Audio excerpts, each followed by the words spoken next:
Okay, let's dive into this. Welcome back, everyone. Today's explanator is a really fascinating exploration into a concept we all think we understand, but rarely actually question.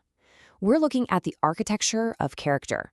And rather than starting with some abstract theories or philosophical definitions, we're going to jump straight into a captivating story that perfectly frames this entire discussion.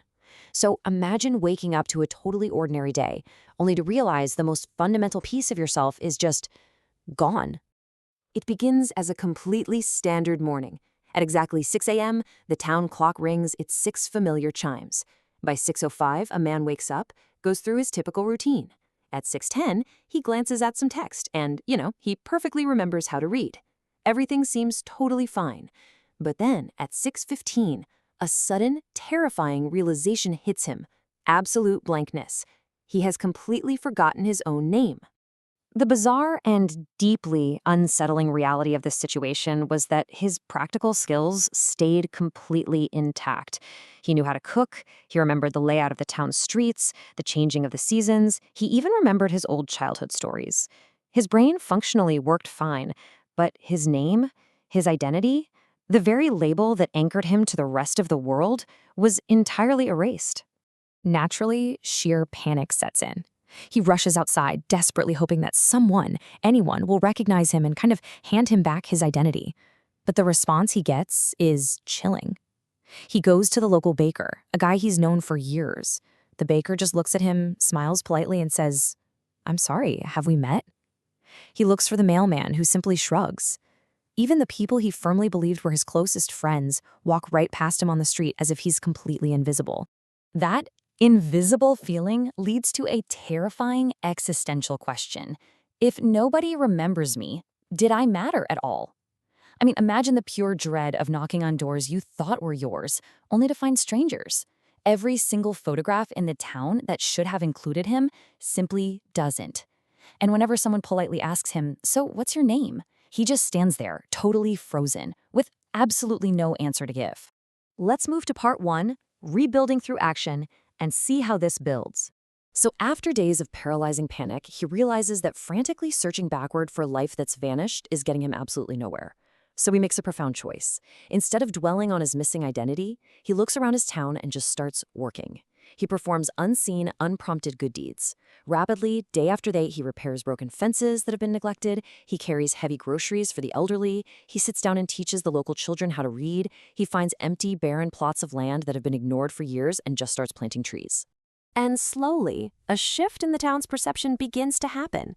Nobody knew what to call him. He had no title, no proper introduction, but the collective response of the community began to echo a single sentiment. That kind stranger helped me. He was no longer a blank space. The town was recognizing him purely and entirely for his helpful actions. Part 2. The Little Girl's Notebook. Now months have passed since that terrifying morning. He's built a quiet, anonymous life of service. And one evening, a young girl from the town approaches him and quietly hands him a small, battered notebook. When he opens it, he finds dozens of handwritten pages. On every single page, the little girl has carefully described a specific kind act she witnessed him doing. And at the very bottom of the final page are these words: "I don't know your name, but I know who you are." Just let the power of that sink in. Those words hit this man harder than any recovered memory ever could. Because in that moment, reading those words, it's the very first time he smiles since waking up without a name. And this brings us to his profound realization. We are constantly obsessed with external labels, right? A name, which is really just something given to you. A reputation, which is something you earn from the crowd. But contrast that with the internal reality. Character. Character is chosen. He didn't have a name or a reputation to lean on anymore, so he had to actively choose his character every single day. Let's fast forward years later. The town has been completely transformed by his efforts. Travelers pass through and marvel at the thriving community. They ask the locals, "Hey, who planted all these trees?" or "Who started the free school?" And the locals, entirely truthfully, can only reply, "No one remembers." The labels are gone, the specific identity is completely lost to time. But here is the ultimate irony. The man everyone forgot became completely unforgettable. Whoever he was, he changed the town forever. He became unforgettable not because of what people called him, not because of the title on his door, but entirely because of how people felt after meeting him and living in the world he helped build. Now, what's really interesting about this slide is part 3, the illusion of identity. In our modern world, we're practically conditioned to build our sense of self on incredibly fragile foundations. Think about it. How many of us define ourselves primarily by a job, by an impressive title, by how much money is in the bank, or how many followers we have on a screen? We crave recognition and obsess over the opinions of others. We literally construct our modern identities practically overnight using these shifting sands. So consider this an urgent wake-up call. When those disappear, who are you? If you were stripped of your job title, your bank account, your social media presence, and the validation of your peers, what is actually left? If the external validations vanish tomorrow morning, do you still know who you are? Part 4. Character is chosen. We need to move away from treating our lives like an ongoing resume-building exercise. The real goal is constructing an unshakable identity. Here are the practical, everyday choices that actually define true character. Step 1. Showing kindness when absolutely no one is watching and no one will ever know. Step 2. Choosing honesty, especially in those moments when telling a convenient lie would be so much easier. And Step 3. Having courage precisely when fear is screaming at you to quit. The answer to who you are isn't in a resume, it's in these actions. So the crucial point is this. Ultimately, character is simply the daily choices you make when no one is watching.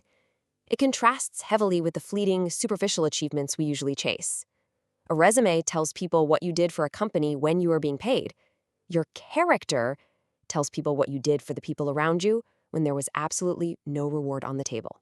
And here is the brutal, beautiful truth you need to remember. They rarely forget how you made them feel.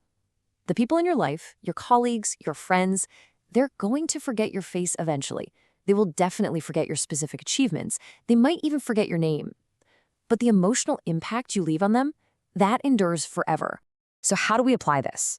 By completely redefining success in our own lives. Don't spend your life exhausting yourself trying to become famous or widely recognized. That's a trap of external labels.